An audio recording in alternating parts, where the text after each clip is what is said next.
Many heads of state and government and my counterparts who took the floor before me have painted the bleak image of today's geopolitical situation. Indeed, the world is undergoing transformations on a scale and at a speed hitherto unknown in human history.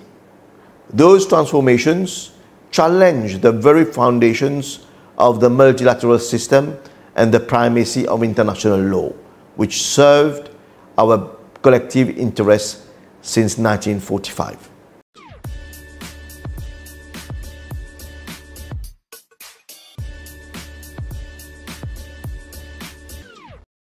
His Excellency Mr. Antonio Guterres, Secretary General of the United Nations, His Excellency Mr. Jörg Lober, President of the Human Rights Council, His Excellency Mr. Volker Turk, United Nations High Commissioner for Human Rights, Excellencies, delegates, ladies and gentlemen, greetings from Mauritius.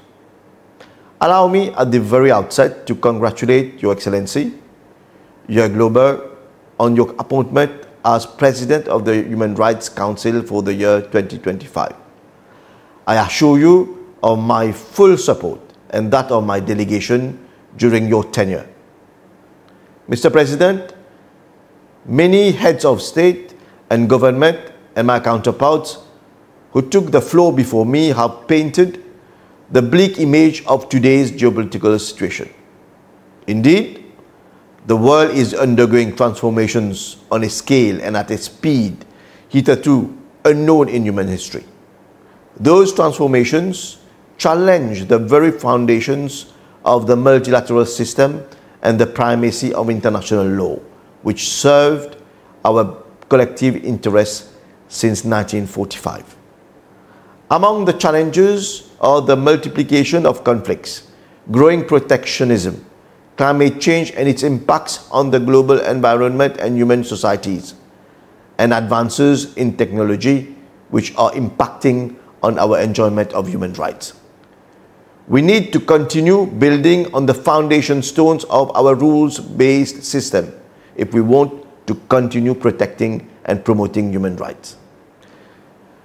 Mr. President, Mauritius remains steadfast in its commitments to upholding the rule of law and international law. Last year's general elections in Mauritius demonstrated of the vibrant democracy that is Mauritius and the commitment of each Mauritian to both upholding our civil and political rights and preserving the institutions that are the bedrock of a democratic society. In January 2025, the new government presented its program for the period 2025-2029, a bridge to the future, in line with our commitments during the electoral campaign. A bridge to the future seems apt for today's occasion.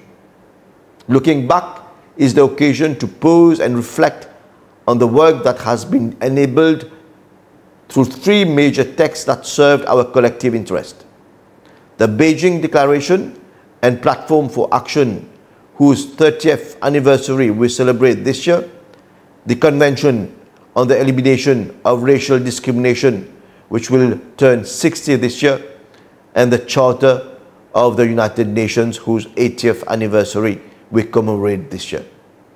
These three documents are among the pillars of our rules-based system. They are essential in our actions to promote and protect human rights as global and regional challenges makes their heads rear anew. The principles for which these documents stand for were reaffirmed in the Pact for the Future and the Global Digital Compact adopted last year at the UNG.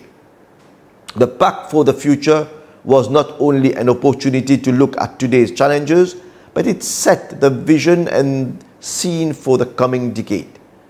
A vision for the future we want, for the future we need.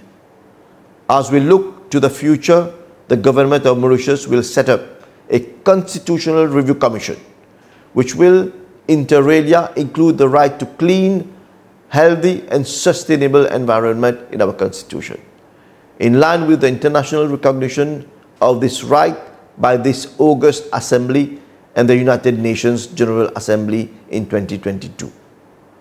Mr. President, in line with our international commitments, Mauritius will be participating during the reviews of its reports by the Committee on the Elimination of Racial Discrimination and the Committee Against Torture in April 2025. Mauritius will also continue supporting the work of Special Procedures Mandate holders.